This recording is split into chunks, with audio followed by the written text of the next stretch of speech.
Alright guys, so in addition to the open loop, closed loop hybrid table that I've been working on and am excited to eventually show you guys via video, I want to show you how to set up safeties without using tables in the Terminator X.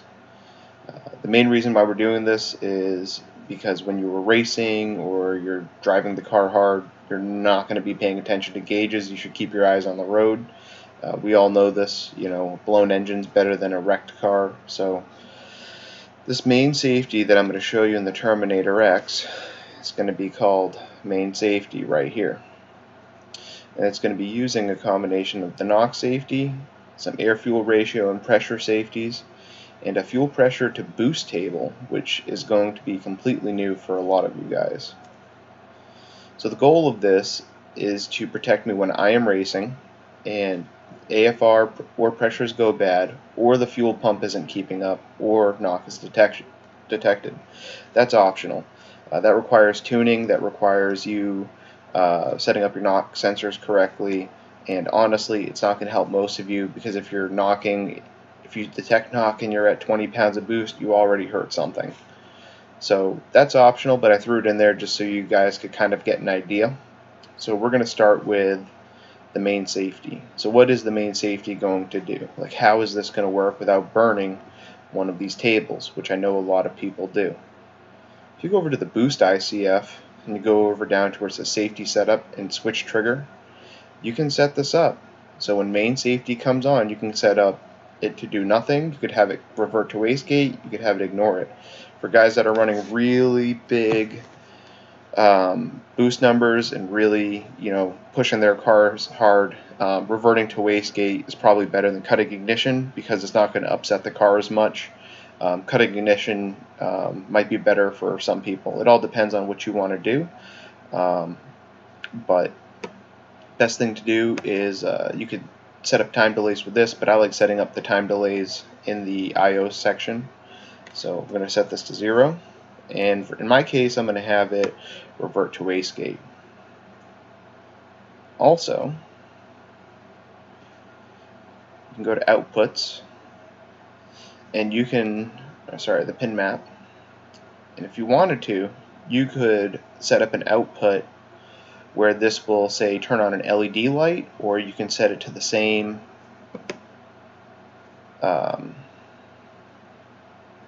you'd have to do an individual output. I thought maybe it would go with the electric fan, but I guess not. There we go.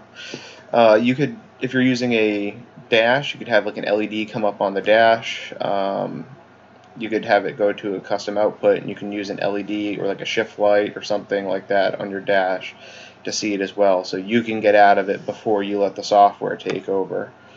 In this case, we're just going to be discussing letting the software do its thing. So main safety. Let me show you what main safety is. Main safety is going to be a combination of this first statement, I am racing. So what do I determine as racing? For me, it's going to be any RPM above 3,000 RPM, boost is above 2 pounds of boost, and TPS is above 50%. So this is going to come on pretty early, but essentially it's going to show that I am racing. You can do a secondary deactivation with the TPS, so you could have it say deactivate at 20% because people pedal it a lot. You could have it go 80% to 20%. So TPS, when it gets above 80%, will trigger this. This bit, and it will give you a 1, and it won't reset until you drop TPS back down to 20%. Or you could even make it, if you're using drive-by-wire, instead of TPS, you could use accelerator pedal. So that would be pedal position. You can have it be pedal position at 80, 0% or 10%, something like that, for your hysteresis. So above 80%, it'll trigger, and it won't reset this again until you're below 10%.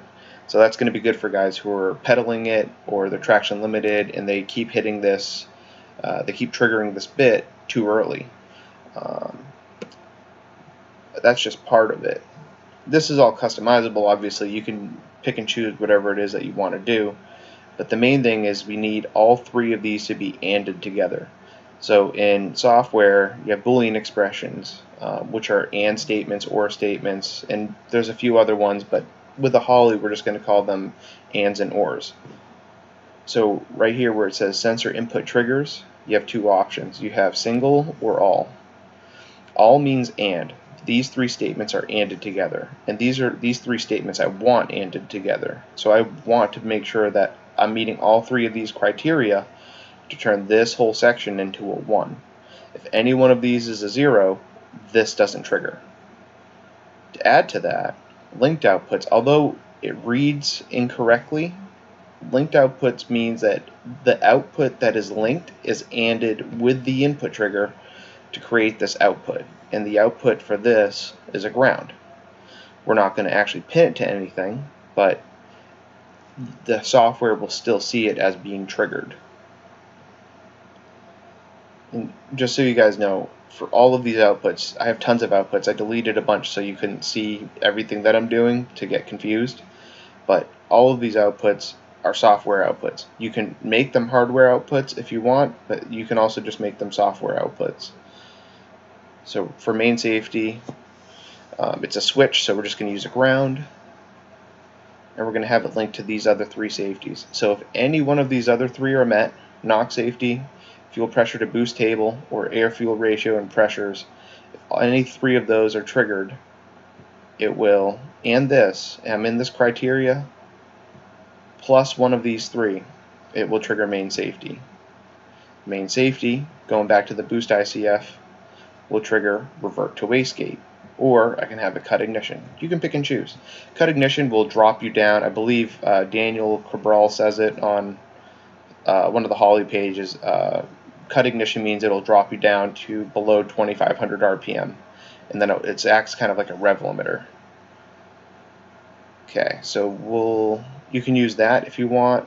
Again, if you're a car that makes a lot of power and it's going to upset the suspension on the car, just do revert to wastegate. Go back to outputs. I'm going to, I don't even want to show you knock safety yet. I'll show you the ones that you guys are really going to want, which is air fuel ratio and pressures. So, air fuel ratio and pressures, any one of these is going to take this and turn it into, let me put this to or. It doesn't matter, but pet peeve of mine. So air fuel ratio and pressures. Any one of these, if it becomes a 1, if any of these criteria are met, it will turn air fuel ratio and pressures to a 1. Which will meet the criteria in the main safety to complete one of these, air fuel ratio and pressures. It's going to be a 1, enabled 1. Okay, so what am I using for this? Oil pressure below 25 psi, just arbitrary number that I want to have the car protect itself. Closed loop compensation above 12. My car is dialed in pretty good compensation wise. Anything above 12% is going to be more than just a misfire. In my case, I run water methanol, so if I see that, then I know that something's up with my water methanol system, because it does create a huge amount of compensation, or it compensates a huge amount in my my air fuel ratios up here. So let's go back. And you can dial that in, and it's optional. Again, you can make these tables whatever you want. Let's go back to outputs. Okay, battery below 13 volts. That has to do with something just doesn't seem right with the car. Maybe there's an ignition-related issue, something along those lines. Again, you don't have to run this. I know for a fact with my car, it's always at 14.5 volts, like all the time, even under load.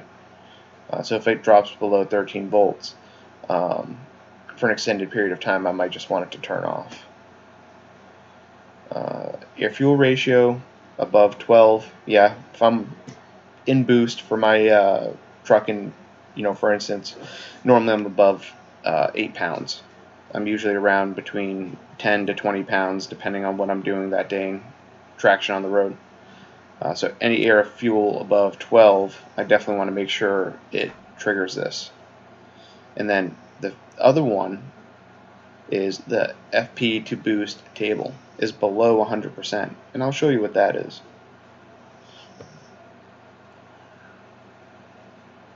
Here's my FP to boost table.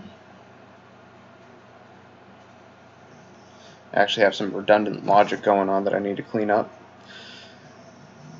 So this might go over a lot of people's heads, but it's very simple. I actually have a data log open so I can show you this overlay. You can see this green line and how it's always in this 100% range. Well, this table is fuel pressure versus boost pressure. So I know, since I have a pressure regulated or a boost reference fuel pressure regulator, my 43 pounds of base, I should be adding 1 pound for every pound of boost. So at 42 pounds, or I should be making, say, 44 pounds at 2 pounds of pressure. So I'm going to make all of this a 100, where I deem it's good. And if it falls anywhere below 100, then something's wrong. Maybe the regulator got stuck. I'm worried about possibly having an injector not open because of excess fuel pressure. I'm not saying it would happen, but it is possible. I can have it give me a safety. Fuel pump starts dying or it's getting weak and it can't keep up. Fuel pressure is going to drop per pound. So I'm running out of fuel pump, I'm going to have it trigger a safety. So instead of letting closed loop compensation take over, I can make sure I have a safety put in place before that ever happens. Frequency, I don't think it really matters. In fact, I know it doesn't, because that frequency only matters if you're actually pinning this to something. But since we're not, then you can just put that at whatever you want.